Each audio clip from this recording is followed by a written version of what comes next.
The Honorable, the judges of the United States Court of Appeals for the Fourth Circuit. Oh yay, oh yay, oh yay. All persons have any manner or form of business before the Honorable United States Court of Appeals for the Fourth Circuit are admonished to draw nigh and give their attention. For the court is now sitting. God save the United States and its Honorable Court. You may be seated. Mr. Schultz, when you're ready.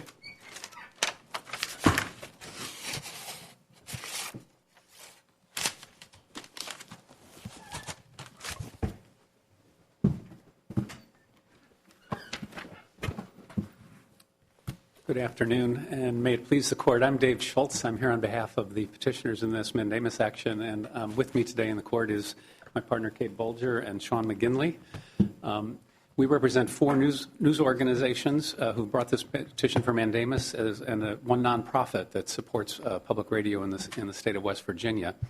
And what we seek in this writ of mandamus is an order vacating orders by the district court that sealed and gagged individuals involved in a very important case going on in West Virginia right now. The district court order violates the First Amendment because it prevents essentially any public disclosure of anything touching on, quote, the facts or substance, that's the words of the order, of an important criminal prosecution. And it does that by sealing records as to which there's a constitutional right of access and gagging anyone who knows anything at all about the case. And this is a particularly important case and therefore a particularly wrong case to deny public access. There is heightened public interest and heightened First Amendment concerns in cases of where individuals are accused of these types of crimes. This is a case involving perhaps the most well-known individual in the state of West Virginia. He's been accused of wrongdoing that contributed to the death of 29 people. So the gag order, as you describe it, is pretty broad. I mean, it covers a lot of folks, lawyers, parties, and then it goes into families and stuff. Is your argument different insofar as the individuals who are being gagged? I mean, would it not be, maybe we could read it, say maybe lawyers shouldn't be going around talking, or maybe the parties or actual witnesses? Are you asking us to narrow it in the alternative if we didn't do it, or I mean, what is your perspective on it? Sure. I'll take that up. I think the question that you're getting at, Judge Wynn, it has to do with the standard that applies before this type of order can be imposed. A gag order affects individuals' First Amendment rights.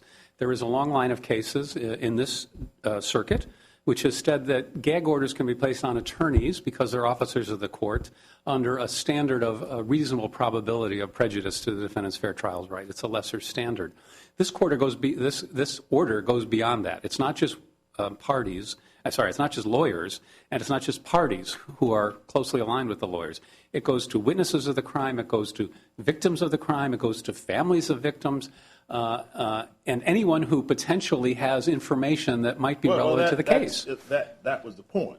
Right. It does do that, but the question being is, why couldn't we just say, well, it goes broad in terms of the other witnesses, all the other parties, but maybe not lawyers, maybe not actual witnesses. Well, I think that is one option, but what I would suggest is that one of the things would be useful for this court to do is to clarify the standards. It makes a difference when you extend a gag order beyond the lawyers and the parties to others out in the world. They have First Amendment rights. And what we argue or propose in our papers is that when you're going to go that broad, there's a higher standard. You have to have a substantial probability of harm, which is the standard the Supreme Court has used in the Nebraska Press case, dealing with prior restraints generally, is in Press Enterprise, very specifically before you can seal court records, and in the Gentile case, dealing with lawyer speech. That was a standard they upheld. Now, this court in Morrissey said that didn't mean a lower standard couldn't be used for lawyers, but we would submit that the higher standard must be used when you get beyond the parties and the lawyers in the case. This is a gag order. The Nebraska Press standard, we would submit, should apply. So the answer is yes. We could make a decision to say, okay, as to a certain number of these parties, there's a higher standard that has been met, but it has been met with the others. We could do that. Well, again, our position would be that even the lower standard has been met here, and I'll explain why that is. I understand that. I'm just putting it in that vein that is that one of the possible remedies. Absolutely. There should be a higher standard. And just to finish that thought, the Sixth Circuit in CBS versus Young said the higher standard applies to this type of gag. Judge Berger distinguished that incorrectly, mistakenly. She said the Sixth Circuit case is different because it put a gag on the press directly and therefore was a prior restraint. That's not true. The district court seemed to, in the memorandum order that followed your motion, at least it can be read to say, and I think the court intended it to clarify and narrow the original order, as I understand it, and the court seemed to say it was intended to apply only to those who were likely to be witnesses or participants in the trial, leaving aside whether an order can be revised in a memorandum. Well, I think it's a little confusing because in the memorandum, the judge very specifically says this is not a blanket on anyone who knows anything about the facts or substance of the case. But if you read the order, that's exactly what it says. It says if you know anything about the facts or substance. And the gag order, I just want to be clear, the gag order was not changed. It's the same gag order from the original. What she did change was the sealing order. The original sealing order said everything is sealed. But the court did say something about the scope of the gag order in the memorandum. But it's totally unclear what that means. And look at what the impact of it has been. We have a motion pending before the district court right now, which I haven't seen because it's under, no, I take that back. This one is not under seal.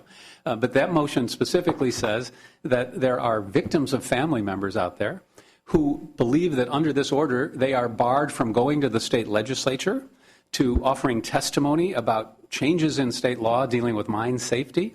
There is a reported article that the Federal Mine Safety and Health Administration, in promulgating regulations for mine safety just in the last week, took out any reference to the UBB disaster because they were afraid they were going to violate this order. Although, I mean, it's ridiculous. Although the order hasn't been served on anybody. Well, I think so that's true. But the contempt power, I mean, it would be a real question, wouldn't it? The problem, the evil of this order is that it's out there and people are aware of it and people feel bound by it. So there's sort of an interorum effect. Absolutely. Absolutely. And it's not even effective. I mean, we could go through, there's a number of reasons. I wanted to start with what the standard is. And as I said, I believe the proper standard for both the gag and the sealing order is that the judge had to find a substantial probability of harm. Now, do the interveners have standing to challenge the gag order? Absolutely. That's been clear in a number of cases. The Second Circuit in the Dow Jones case dealt with this very specifically, where you have willing speakers or individuals whose news interest is at stake. There is standing in the press. This court said as much, I think, in U.S. versus Matthews in a 2000 case, the same thing. Because our ability to gather that somebody who wants to speak before the West Virginia legislature is looking to speak to the press or to the media. Is there a difference there? Well, the problem with this order is it gags people who want to speak with the reporters. Reporters have a protection in their ability to gather the news. That's what was said in CBS versus Young by the Sixth Circuit. That's what this circuit said in the Matthews case. So we have standing, and there's clear constitutional harm to our rights, and that's what we're here to protect. And under both the sealing order and the gag order, the standard is there a substantial probability of harm to the defendant's fair trial right? There's absolutely no doubt on the sealing order side. This court has said that repeatedly. The Supreme Court said that in Press Enterprise 2. And there's essentially four things that have to be shown to seal a court record where the constitutional right applies. You have to show a substantial probability of harm to a compelling right. Here, perhaps the defendant's fair trial right could be a compelling harm. You have to show that there's no alternatives, and this court has said there has to be a substantial probability that alternatives won't work. And you have to show a substantial probability that the order will be effective. And the fourth prong, which this court has also said, and the Supreme Court said in Press Center 2, is that it has to be narrowly drawn. And this order fails at every step. With the first one, the district court fundamentally misperceived what it was she was being asked to do. She recognized or she believed that her obligation, in fact, she calls it her duty as a trial court judge, was to prevent taint to the jury pool. That is not what her goal was. Her goal was to be sure that she would be able, when the time came, to find 12 individuals who could set aside any prejudices and decide the case on the basis of the evidence and information and argument presented at trial. Knowledge of the case is not jury taint. And so she viewed very, very clearly her role to do that. She said, for example, on page 6 of her order, that the court has the duty to take specific reasonable steps to guard against prejudice at the outset, where it has knowledge from prior publicity that continued publicity regarding the facts underlying the indictment is likely to taint prospective jurors. That's not the right standard. So that was her first thing. And this court has specifically said that's not the right standard in the Charlotte Observer case that we cite from 1989. What the court said is the issue is not whether there's so much publicity that preventive action is needed, but whether publication of specific information would so tip the balance that action must be taken. So that takes us to the second point, that this order... Before you go there, now does that lead us to say that we've got to determine what the specific information is? Absolutely. Absolutely. And on the sealing order, it's absolutely clear. You can't just enter an order saying prospectively everything in this case is going to be under seal. The court has an obligation to look at the specific information and decide if that information is likely to prejudice the jury pool. Now, there's a slightly different analysis that goes into the gag order because obviously, you don't have control over people. But when documents come into court, you can't just seal them as they were done here. This is where the legal analysis sometimes can run into a situation with a reality. We're talking about West Virginia. Judge Berger is someone who is very much in the state of West Virginia. She says it's coal country. She knows the environment. And she says environment is important. And yet we get into our analysis and looking at substantial probability, and we seem to divorce ourselves from reality. It's not a discretionary call, I understand that. And yet there's something about here that seems to say when an appellate court is looking at this, and we got a trial court that's with the boots on the ground, know the entire environment of what's going on here, is there something we're missing in this that comes to mind when we start employing formalistic legal terms, not formalistic in the sense they don't exist. They do exist, just as you've said. Mm-hmm. But, for consistency purposes, we have to. But are we missing something here in our analysis of this case, don't we take in consideration those other factors, the environment?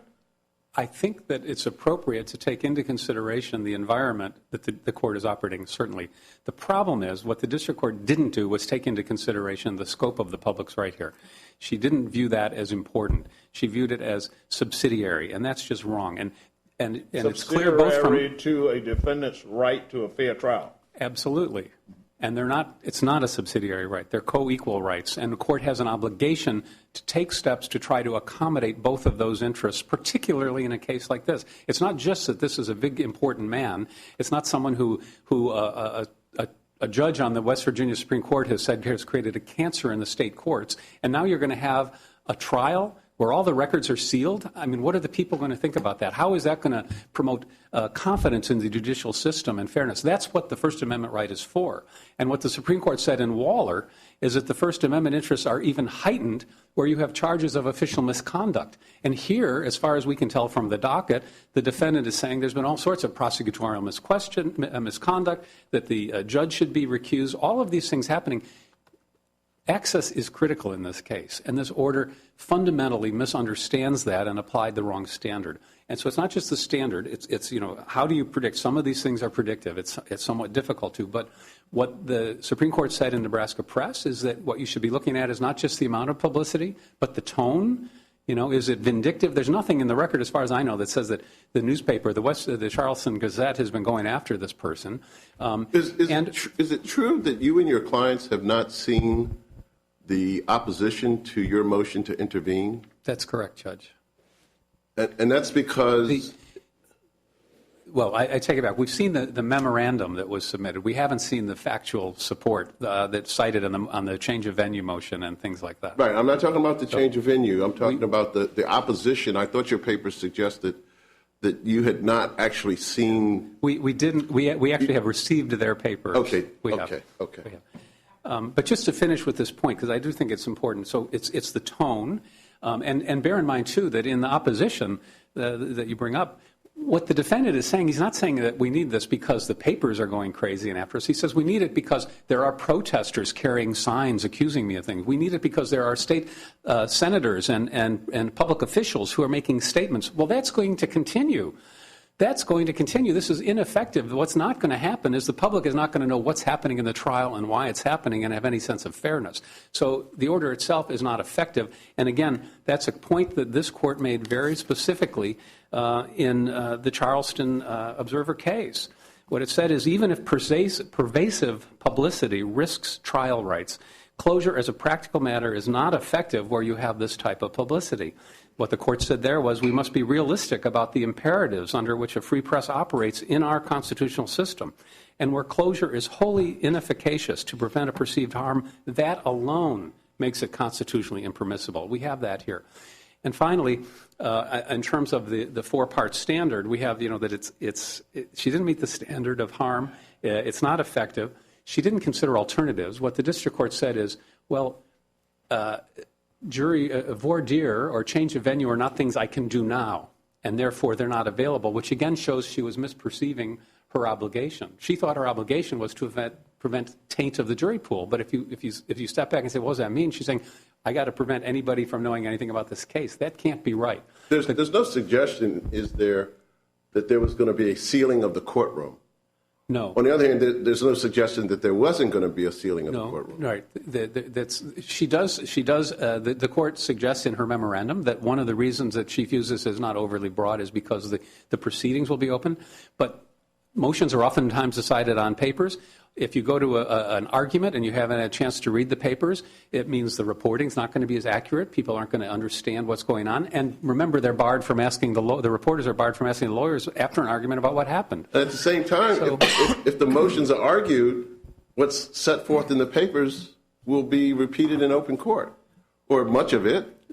Perhaps. I mean, how do you argue a motion? But we'll never know. Right. Mr. Schultz, do you think that weighing change of venue is a proper consideration as an alternative? Absolutely. How so? Isn't that just as equally important as a Sixth Amendment right? As you suggest, that, of course, you do recognize the right to a fair trial.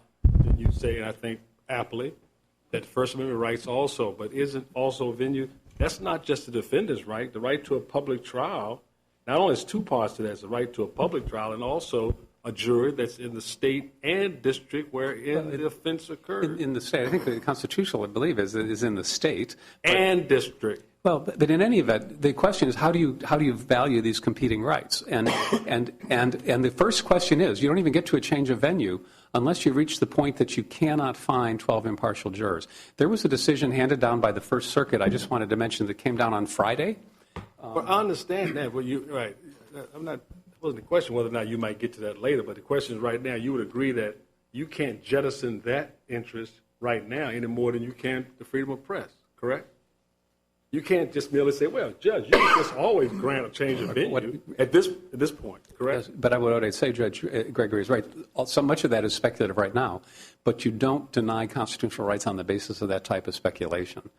You don't just say, well, we don't cut off the First Amendment right because when we get to trial, we might not be able to find 12 jurors. That's a fair point. But the point is you equally can't say, well, cavalierly, well, just do a change of venue if this is a problem. But the point is a change of venue is an option when you're weighing the different interests. And you have to consider, as I said, this is a very important case, not just to the people of West Virginia, but to people around the nation. And the public has a right and a need to know that justice is being done fairly. And at the end of the day, if there was a determination that you couldn't find an impartial jury in that jurisdiction, then you would have to weigh what are the options. But I just want to make two really quick points, if I might. In all of the cases where the Supreme Court, and there's not that many, where they've said there's been a denial of a due process, the fair trial right, because of publicity, it's also included things that happen in the courtroom, and it's always been in cases where there were confessions that were played or that were staged. You don't have that type of content here. This is not a case where the press is going to be repeating something the defendant said that maybe will violate his right because he's not going to take the stand. In fact, to the contrary, You have a situation where the defendant has made a movie explaining why he's not guilty. He's produced it. He's paid to have it played on public TV. It's on the website today. You can still get it if you live there. But rightly or wrongly, the district court says that because I know what is already transpired in terms of what's being disseminated to the public, the district court is being prophylactic, saying, listen, but you can't, I'm not going to wait for the train wreck. I'm going to change the rails before the trains collide. and that's fundamental error. I would submit, Judge Gregory, you can't prophylactically take away constitutional rights before these showings have been met and before these findings have been made. Well, some level of prescription is permissible under First Amendment rights. Depends on, obviously, it's a barrier or a high standard, but there's some cases where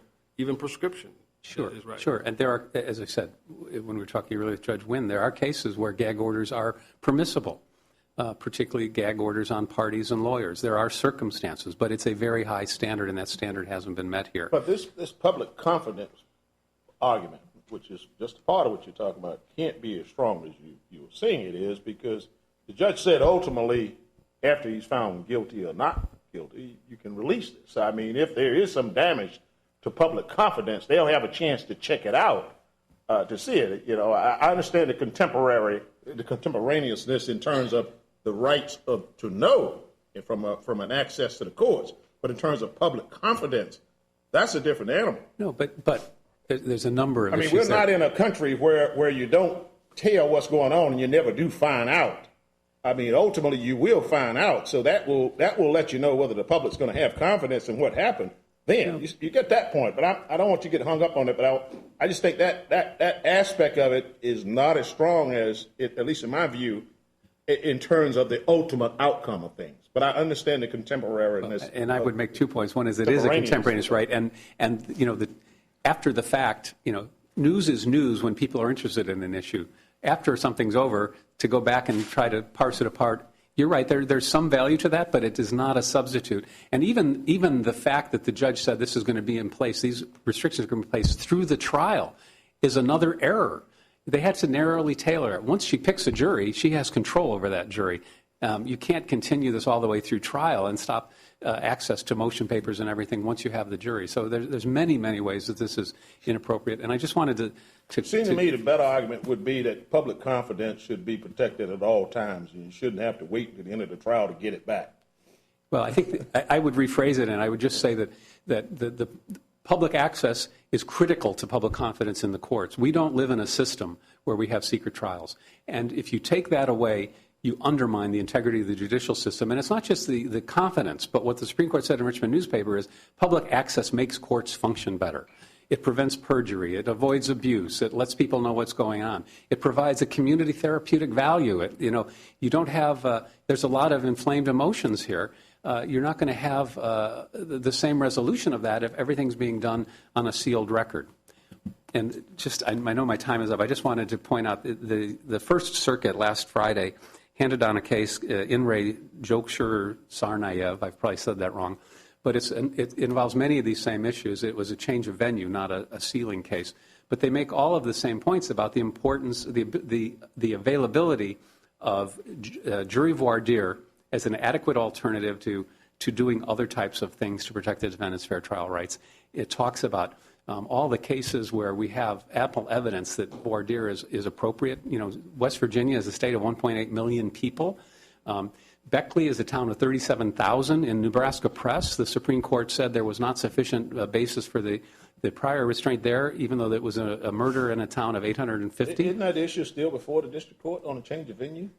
No. My point is that this opinion that I wanted to call your attention. But I mean, that issue is coming up before the district court. That issue is not here, and we haven't seen those papers, so I really can't comment on it. But my point is that But you're just straining me to sort of look at a change of venue case and then try to apply it in the First Amendment. I understand the connections, but that is coming up. Right. In the issue. The point of this First Circuit opinion is voir dire is highly effective. As an alternate. You don't need to cut back on these First Amendment rights. The Supreme Court said the same thing in Skilling, where he challenged the fact that he didn't get a change of venue in a case where there was no gag order. The court didn't allow a gag order. And the Supreme Court said there wasn't a denial.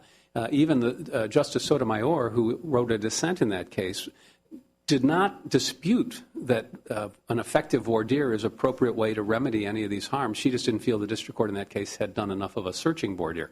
All of these cases, the Moussaoui case in this Commonwealth was tried, was going to go to trial, a short car ride from the Pentagon where he was alleged to have caused great damage. We don't cut off the public's right to know what's going on in courtrooms, particularly criminal courtrooms, to defend the Sixth Amendment interest when there are other avenues available. Thanks. All right, thank you, Mr. Schultz. Mr. Ruby?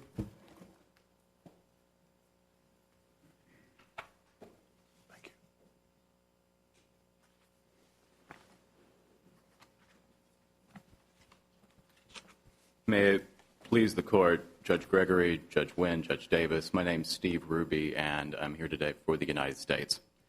I appreciate the court's making, or at least some of the courts making, a special trip to Richmond on account of our case, but as the court may surmise from our written submission, I'm going to be very brief today. Was that because you didn't take a position? Correct, Your Honor.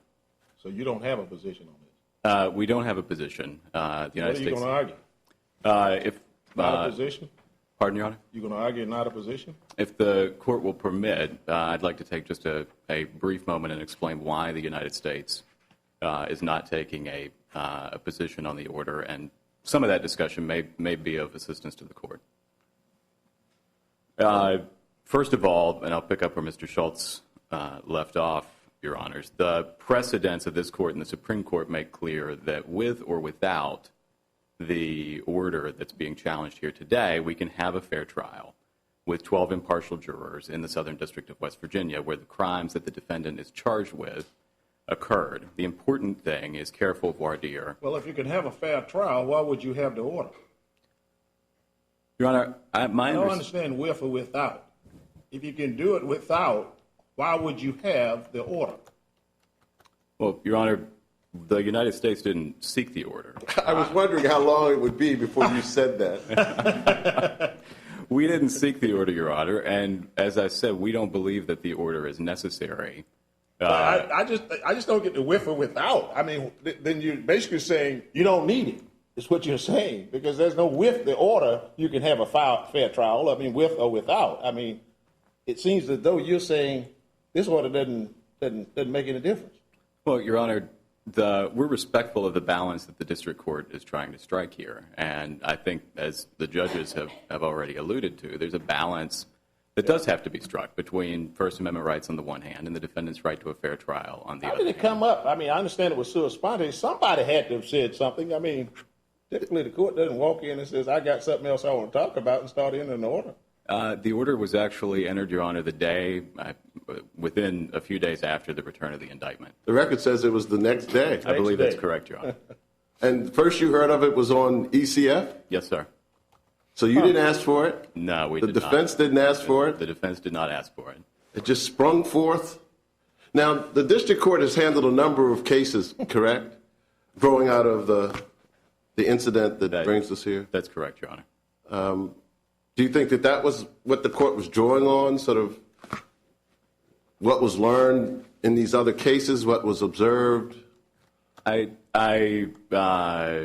don't want to go too far in speculating about Judge Berger's thought process here, but I certainly would suspect that that's a component. You know, a lot of district courts look to the United States for help. You're not helping. And sometimes it's not enough just to say we take no position. Sometimes, I mean, you have a responsibility. I don't mean you personally, but the United States Attorney's Office has every bit as much an obligation to ensure the defendant enjoys his Sixth Amendment right to counsel and that the public enjoys its First Amendment right of access. I'm just not sure. I don't mean to be critical, and I understand the prosecutor in a case like this is somewhat in a difficult position, but maybe sometimes you ought to just take a position, you know? I know when I was a district judge, I loved it when lawyers stood up and said, Judge, you're wrong. We're not asking you to do it, but we think you might get in trouble here. I understand, Your Honor, and I certainly appreciate the court's point in that regard. And the United States thought long and hard about whether to take a position in the case or not. And ultimately, as I said, our conclusion was that the district court is in has a difficult job in striking the appropriate balance. I respect the position you're taking. I think you're doing it, but I'm really interested to see what the defendant says. Because if everybody is saying in here, this is for a fair and impartial trial, and the defendant says, well, no, it's not about fair and impartial trial. I've got real problems there because it actually cuts both ways. I mean, there are times, and of course, there are a number of cases out, we all know about cases out which the publicity of it actually helps a defendant. So I don't know, it can cut both ways. But somebody needs to stand up and say somebody believes there can't be a fair and impartial trial before this court. It seems like to me somebody ought to be defending this order other than we respect the balance, which is we don't have an opinion. Well, and you got the best straight face on this I've ever seen. I mean, you're just dealing with this straight up. I mean, you can write down there. I really like it. Your Honors, I do. I understand. I understand that the point that the court is making. One, I guess, by way of some additional explanation, the United States has already decided that we're not going to talk to the media whether the order remains in place or not. Whatever. Well, that's DOJ policy. You didn't decide that, right? We're not. Well, there are limited circumstances. Yes, Your Honor. We're not going to talk to the media. The order is not a. And you're probably going to instruct your witnesses, certainly your key witnesses, any law enforcement witnesses, investigators. You're not going to have them making statements. That's absolutely correct. So the order is unnecessary as far as you're concerned. It's not a hindrance to anything that we plan to do in this case. Exactly. You have a few other cases out there. You probably wouldn't want to stand up in this court and says do it in this case, and then other cases come up where you then would have to apply the same level that you're applying here. Just a thought. Mr. Ruby, you came up, you suggested that notwithstanding you really don't have a dog in the fight today, which I appreciate, but you did proffer that you had something that might be helpful. What is that? Well, and I don't know if it's helpful or not, Your Honor, but our view is that voir dire and the precedents from this court and the Supreme Court are very strong on this point. That voir dire is a completely effective method to seat a jury, even in cases where there's been substantial publicity. And it's that point, the fact that voir dire can effectively serve the purpose of seating an impartial jury, even in a publicized case, that leads us to conclude, as I said at the outset, that the defendant can be tried fairly in the Southern District of West Virginia with or without the order that's under discussion today. And did you argue that to the district court? We did, Your Honor. You did? Yes. Yeah, in the district court argument, our comments were similar to the comments that I've made here today. We didn't take a position one way or another on the order, but we did make the point that under the precedents as we understand them, voir dire should be able to resolve any problems that have arisen as a result of the publicity surrounding this case. So can you represent on behalf of the government that your position is that if this court were to remove the order of sealing and the gag order, that it would be nothing adverse to the government's prosecution of this case to the end? That is our position, Your Honor. All right, great. Nothing further. Thank you very much, Mr. Ruby. Thank you, Your Honor. Mr. Taylor?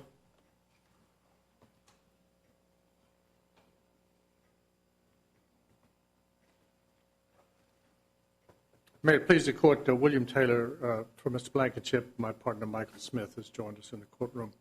There's no question there's a sharp disagreement between the defendant and the government as to whether a transfer for trial should be granted in this case. That issue is not before this court. And we respectfully urge the court to refrain from expressing any views about the appropriateness or not of a transfer in the district court. As far as this issue, it's not before us. Correct. Okay. That's correct. I'm stating the obvious. Sometimes That is an abundance of You caution. want to make but- sure we understand the obvious. Well, Thank you. I have made that mistake before, Your Honor, and Be careful. You get close to a district court judge joke. Be careful. I would not go there, Your Honor. but, Okay, all right. Reminds me of the lawyer who was told by the court that everyone had read the briefs and he didn't need to discuss it, and the lawyer said, I made that mistake below, too. But the district court, what we do part company with the petitioners is in the following sense. We do not support dissolution of this order under the present circumstances. The district judge is right about the extent to which this community has been and continues to be affected by the explosion. She lives there. She knows people. She's read the press. And although this indictment doesn't actually charge that the conduct at issue called the explosion, everybody in that district thinks that's what this case is about. And didn't they think that a year ago? I'm sure they did. 2 years ago? I'm sure they did. Well, there So was what, no, so what does the indictment or the criminal prosecution add? well, what it adds is the criminal prosecution. The indictment occurred last November. That's not in a gag order, the fact it's being criminally prosecuted. No doubt about it. We know that now, and you got all these facts, including Well- you've done a documentary yourself on this, and you've come out and talked about it. I am- 4 years. I am not here to explore the extent of the publicity. Happy to talk about it if you want, and we have attached to our pleadings the voluminous record that we put in. I'll make sure I understand. You're not here to discuss the extent of the publicity, meaning whether- if there's already publicity out there, you're not going to discuss that a gag order is No. now going to gag something that's already out there. No, Because the order did say anything already out there remains public. What I'm trying to say, Your Honor, is that the district court, whose opinion matters more than mine, looked at the existing publicity, and she made findings. She made specific findings about the existing publicity. She said, I have reviewed the publicity, seen statements by the family and investigators. The type of publicity limited by the court's order would inevitably lead to prejudice in this case. But that doesn't comport with the law. That would be a discretionary determination by a judge. And yet there are 4 factors that have to be considered in determining whether that can be done. I mean, that was the very question I asked. I mean, why can't a judge just who lives here, walks and knows everything that's going on, comport with her common sense and a feel for things?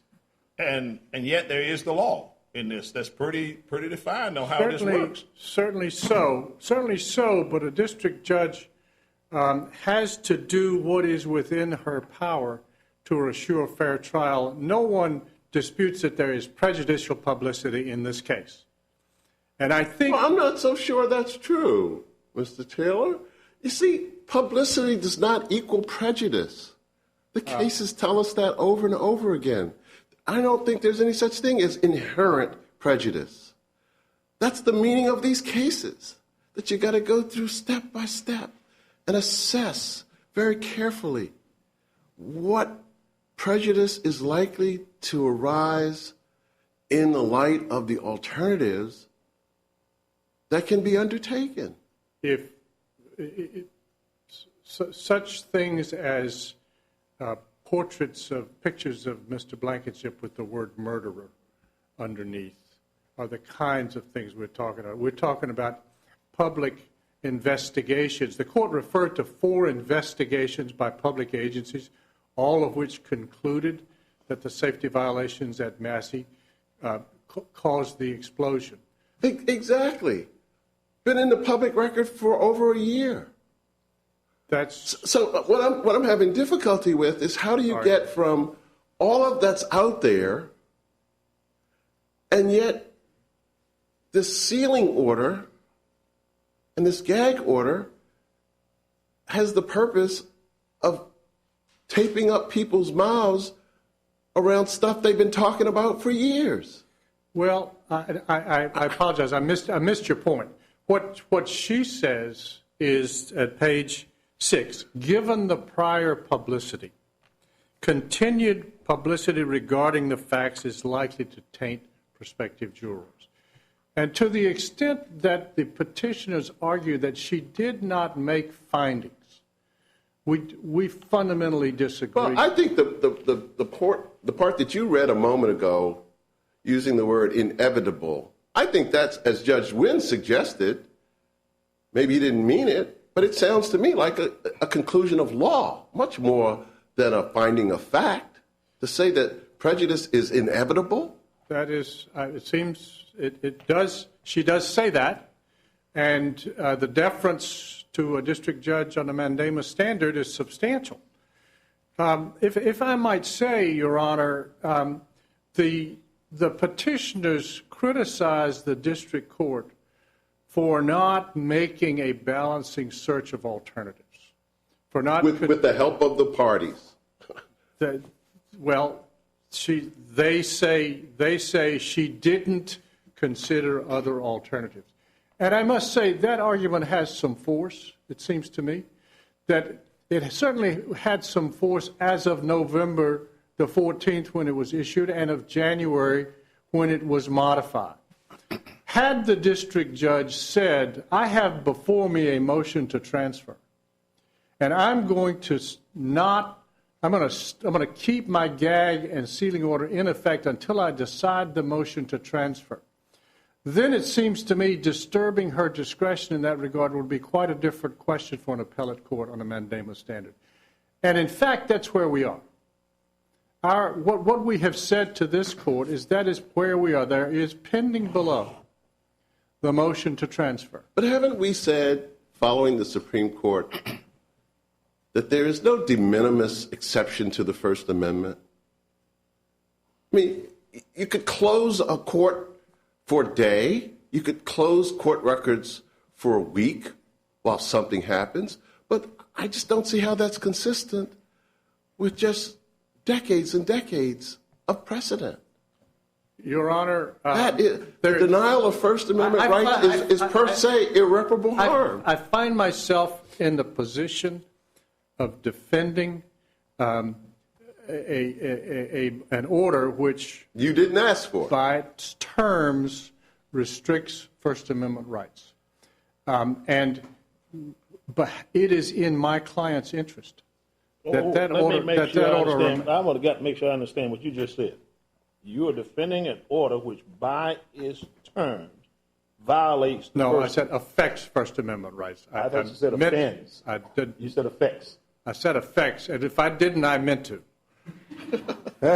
but what I've said to you is, what I've said to this court. So tell me, how does it affect First Amendment right? I'm intrigued. Well, the petitioners can have made that case. No, I want you to tell me what you think. You'll stand up arguing it, and you say you're admitting something. You're telling me that by its term it affects First Amendment rights. Every gag order affects First Amendment rights by definition. And the reason why gag orders are sustained but is there are exceptions when you can show that there's a compelling interest. It still affects It still affects First Amendment rights. So tell me what it is that makes this narrowly tailored within the First Amendment exception to allow it to be done. I'd rather, I will try, but I'd rather, if I may finish my thought, if the district court grants the motion to transfer, then this order largely becomes moot. And if the district court doesn't grant the motion to transfer, then we are no longer in a what-if situation for this court's judgment. You can measure the harm or the court's evaluation of the harm against the actual place, in the actual place where the trial is going to take place. My point to you is that as a matter of appellate administration of a trial court's pretrial docket, that the fact that we have pending, in this case, a motion to transfer, which is a serious motion, if I do say so myself, and I can't tell you when it's going to be decided because there are other motions which are filed together with it, including a motion for disqualification. The motion is pending, but the gag order applies even to that motion.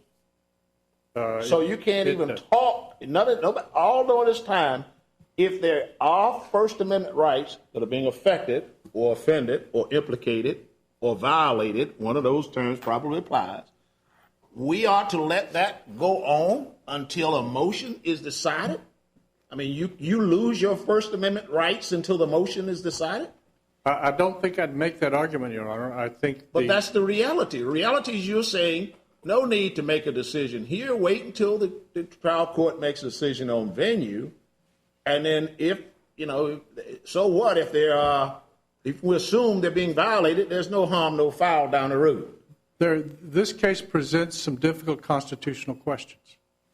And I think appellate courts frequently prefer not to resolve questions which are not necessary to resolve. My point to you is that if the transfer is granted, this becomes moot. I cannot respectfully tell you when that will be, nor which district judge will make that decision, because, as you know, we have requested that the chief judge appoint another judge to hear this case in that district, and we do not know when that motion or the others will be decided, I presume, promptly. I would guess that from a best case, at the very least, you would say, if you're going to vacate the order, do so without making a whole lot of statements. Just vacate the order and let it go. Is that where you're going with this? That's generally good advice, Your Honor. I want to know your position. That sounds like to me exactly what you're saying. You're saying essentially there's a motion to venue. What we are afraid is that the court is going to say something today that's going to affect that venue motion. That's correct. And so you're saying, Judge, just give us a per curiam opinion that says vacate. With no opinion, you won't go criticizing the court for not giving you some reason. I wouldn't do that anyway, but I certainly agree with your observation as to the thrust of our argument. We had two points in being here. One is to respectfully suggest that whatever you decide to do should be done with a view to the fact that people are going to look at it in terms of the transfer issues, and the less you say about that, obviously, the better for all concerned, I think. I got your point. All right. Thank you very much. Thank you. Mr. Schultz, you have some time reserved. You okay with that? We could just in an order and say vacate, and you win the case, so you wouldn't be happy with that? With putting it off till after the motion to change venue? Not putting it off, just vacate the gag order and order the seal order and just say that's it. That's certainly a step in the right direction. I think it would be more helpful to the district courts if you clarified what was wrong here, the standards and the failure to consider alternatives and the various other things. You would win today, right? The First Amendment rights of the press and the public would be vindicated. I just want to make a couple quick things. First, I wanted to apologize about that confusion before to clarify the record. We did receive the papers. We didn't get them until after the motion to intervene was granted, and so we didn't have them at the time of oral argument in the district court, just so that to clarify that, which is in our brief. We argued this originally on no grounds. The other thing, the question that came up in discussing this with the government and with the defendant about this being a sua sponte order, it's my understanding that this is not an unusual order for this particular judge to enter. It wasn't unique to this case, which is all the more reason why there needs to be some guidance from this court about what goes on. Do you mean other Massey-related cases or just generally? You don't know? I'm not sure, and I don't know how many, but I understand that this is not. This was definitely done by the judge, and it's not something that was done for the first time. And I wanted it's always dangerous to do that. I mean, you're asking us to send a message, but we just got this case. Yeah, and I absolutely. know you can. There's always this scuttlebutt. That's a Navy term of other stuff going on. It's dangerous to enter something to try to teach this judge how to do something when all we have is, I understand it's not unusual. That's fair enough, Judge. But on the basis of what's in front of you, I believe that there's plenty that could be said about what was wrong with this particular order. I just wanted to respond then briefly to the points that were being made by the defendant's lawyer here about the motion to change venue changing everything. I mean, number one, of course, that's a sealed motion in and of itself, which is an odd thing that we're arguing this mandamus petition on a sealed record. But it doesn't address the fact that there is a continuing violation, as Judge Wynn pointed out, of the constitutional right of access. The fact that things might be made available later is irrelevant. It puts the cart before the horse. And I wanted to go back to Judge Wynn's question, because I really do think that we started with isn't there some narrowing that could be done here? And I think the answer is, of course. First, the judge should be instructed on the proper standard to be applied. But if there is something that needs to be done, first, in terms of the ceiling, there would have to be kind of a case-by-case assessment of particular records and findings about why that information is going to so inflame the community that it can properly be kept secret. As Judge Davis and as came out in the other questioning, there's so much information out there that that's going to be a very hard standard to meet. And as to the gag order, clearly it's inappropriate to keep it as broad as it is. That's, again, I go back to why the standard is wrong. I just heard the defense counsel saying that they're concerned about publicity because they're concerned about statements by families and investigators. So step back and think about what's going on here. The judge has entered an order basically telling the whole world to stop talking about this. She doesn't have that power. So he was saying that a judge should do what's within her power. This is not within her power. That's what the Supreme Court said in Nebraska Press. You can't just enjoin the world to stop talking about things. This order does not prohibit the public in general from doing anything. It applies to anybody who knows anything about the case. That's not the public. That's a special subset of people. People who have. May I finish my question, counsel? Sorry. It's just a subset of people who know something about this trial that is particularly related to proving the elements or defending the elements in this case. And so you could argue whether or not the press right is no higher than the public. And the question is, you sort of get back to the question of whether or not does the public have a right to this, generally speaking. For example, grand jury testimony. You can't just walk out of the grand jury. Absolutely. It's a different factor. It's a different factor. But I'm saying, so there are circumstances where a person could have potential information that puts them outside of the general public, and there may be limitations on their speaking that may impact negatively a case, correct? You agree with that? Could happen, absolutely. All right, so that's what this order does. Now, whether or not that's too far, but this is not a general public like said, Joe Smo, you can't say anything that you might want to say about this case. You can't hold a placard outside the courthouse, all those things. It doesn't say that, does it? Well, it says if you're a family member of a victim, if you're a victim, or if you're an alleged victim, I don't know what those terms mean, but, arguably anybody who worked at the mine Which term do you not understand? In the order? No, the one you just ticked off. You say, I don't understand what that means. What is an alleged victim in this case? What the government is accusing this defendant of, in part, is securities fraud. Who are the alleged victims who are bound by this order with respect to his securities fraud? I mean, that's the fundamental problem with this order. It's just a blunderbuss blanket order trying to shut down any discussion of the facts relating to this case, and that's inappropriate. Now, you hear on mandamus, as you well know, that's a tough standard to meet, isn't it? We have to establish a clear legal right, and I believe that this Court's own precedent establishes that. And I'd go back again to the Charlotte Observer case. The argument here is, well, this change of venue should change everything, and that needs to be kept secret.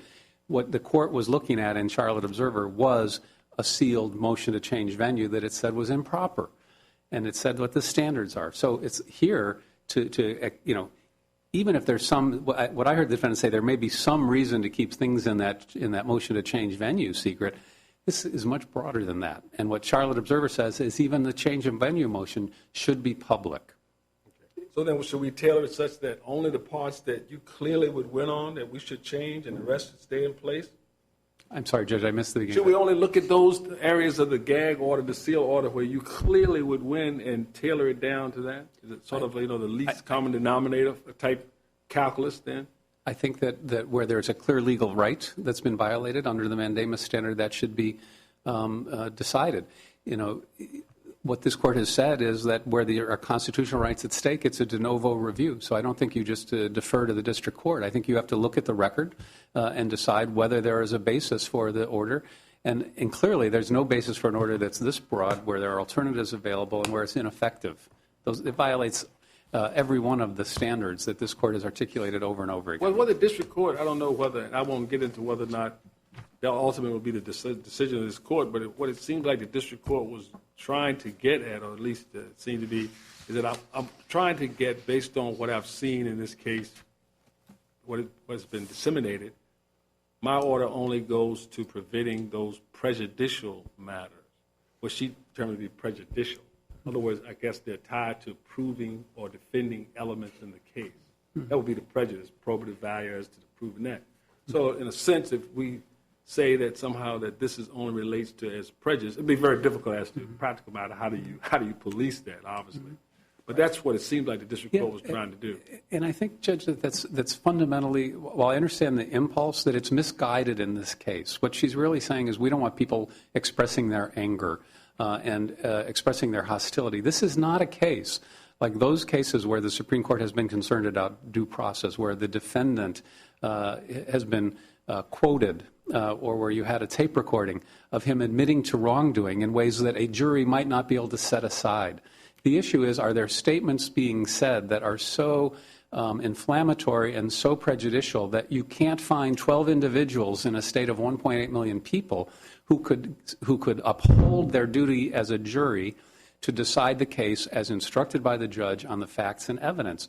And we don't just shut down the world talking because we're concerned about that possibility. And that's why I say it puts the court before the horse. Until the voir dire process is allowed to proceed, we don't know for sure. And there's nothing about this record that's different from Skilling or Moussaoui or any of the other cases, Abscam, Watergate. I mean, on and on. These cases have been litigated. Davis may have a question, but I want to I'm finished with after this. The question is, since you're on mandamus and it's a very strict standard, that what if this court, for example, would say it's already been brought up, and that is whether or not you have just a blanket order vacating, and say this gag order and seal order, as in the posture here in these facts and what's before the court, is vacated unless within a week, 1 day, 5 days, whatever, the court forthwith rule on venue. In other words, in the sense that you have to do something, you can't wait around. The venue motion does nothing to affect the problems with this gag order. And whether it's granted or denied, if the venue motion is denied, this order does not become constitutional. So that there's nothing to be gained by putting that off. We don't know that. We don't know what the district court felt she saw. You want us to take the long reach and mandamus the district court. But on this record, well, how do you know that she didn't see things that absolutely, if it continues, she will not, sequestration, voir dire, none of those mechanisms are going to help save this case for a fair trial. And so basically, would be saying, let's not continue any further damage until that. I'm just reacting to that. Your reaction that we can't do that. Yeah, I don't believe that. You don't think we have the power to do it, or you think No. You don't want us to do it, but do you have the power to do that? I believe that on the basis of the record in front of this court, the order that is before this court is unconstitutional, and it could not be supported even by findings of fact to prejudicial publicity. It's too broad. I mean, Nebraska Press, at a minimum, that notwithstanding, though, why can't we stay that decision until the district court does something? In other words, we're not saying that maybe you're right. Maybe it is unconstitutional. But there's nothing the court could do. There's no facts that the court could find that would justify a gag order as broad as the one here and as vague as the one here. It can't be done. The court has to amend it, even if it found there was a sufficient factual record to say that there is a substantial probability that we cannot have a fair trial in this district absent some steps. And I don't think this court has never gone that far. I don't think you could go that far. And I don't think the motion to change venue does anything to that. I mean, that's what the Charlotte Observer case was about. These are not the types of facts that justify this type of restraint. They're not the types of facts that justify sealing a record and denying the public's right to know what goes on in a very important case involving a very high-profile individual who is making allegations of wrongdoing against the judges and the prosecutor in the district where this is happening. The public has a right and a need to know that information. Thank you. All right. Thank you very much, counsel. Appreciate you coming down up to Richmond and being here. And we'll ask the clerk to adjourn the court today, and we'll come down and greet counsel. This honorable court stands adjourned, signed and die. God save the United States and this honorable court.